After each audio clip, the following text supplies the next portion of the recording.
Missourians against the new congressional map wasted no time filing legal challenges. The Missouri General Assembly approved a new map likely to increase Republican representation in Washington, D.C. Friday. WGEM Missouri Capitol Bureau reporter Hannah Falcon reports in Jefferson City. The battle over Missouri's congressional map is moving from the Capitol to the courts.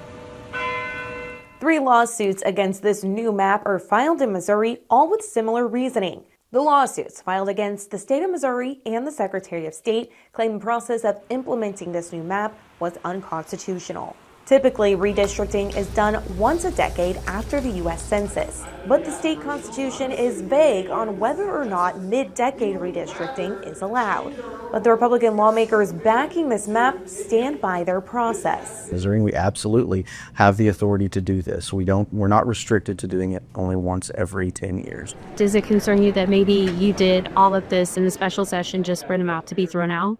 So anytime we do anything big, there's potential for litigation. But there's actually 2 kinds of legal challenges that we're seeing. These lawsuits and a petition that's aiming to get your signature. Missourians should pick our elected officials. Elected officials shouldn't pick who they wish to represent in Missouri. Richard Von Glan is organizing this petition to put the map up for a statewide vote. It needs over 100,000 signatures from Missourians in every corner of the state to get on the ballot. And they only have 3 months to gather those signatures. Even so, Von Glan is confident. The people that are going to put this issue on the ballot are Missourians. And then the people that are going to have the final say on this are Missourians. The governor has not yet signed the new map into law.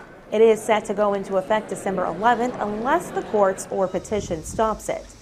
Reporting in Jefferson City, I'm Hannah Falcon, WGEM News.